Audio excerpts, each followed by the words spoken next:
and then I'm going to turn to my colleague, the contaminated lands issues. These lands that have been conveyed to Alaska Natives under the Alaska Native Claims Settlement Act, separate and above from the legacy wells where the federal government drilled. Here we have a situation where lands have been conveyed that were contaminated. And these are native lands, again, given to natives as part of a settlement.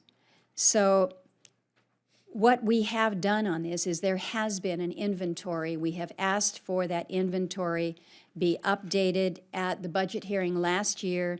You said the survey was nearing completion that year and that it would be soon released.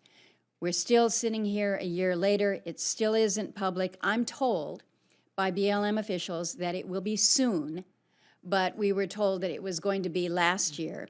So assuming that this inventory is completed and publicly available, what I'd like to have is an assurance that along with legacy wells, there's going to be an action plan from the Department of Interior to accelerate the cleanup of contamination on native lands, either that the BIA, the BLM, the Fish and Wildlife, National Park Service, or Bureau of Mines actually caused.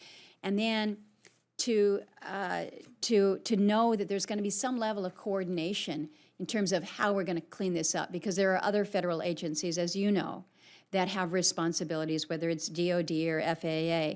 But trying to understand how we're going to meet our federal responsibility for this cleanup is something that we're going to continue to knock on your door, bang on the drum, raise our voices, because it's a responsibility that we have. So can you give me any updates on when we might see the inventory, the updated inventory?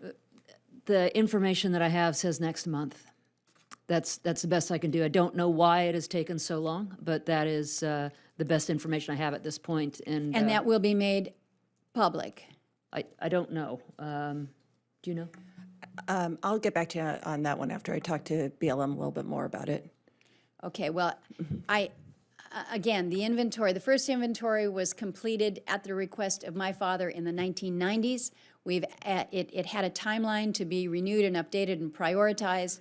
So soon has now turned into almost a decade. It's not just this administration's fault. We need to get on it. So if for some reason it's not going to be released next month, I would certainly appreciate a very detailed explanation as to why it is not, because you can count on me to continue to make a big stink about this.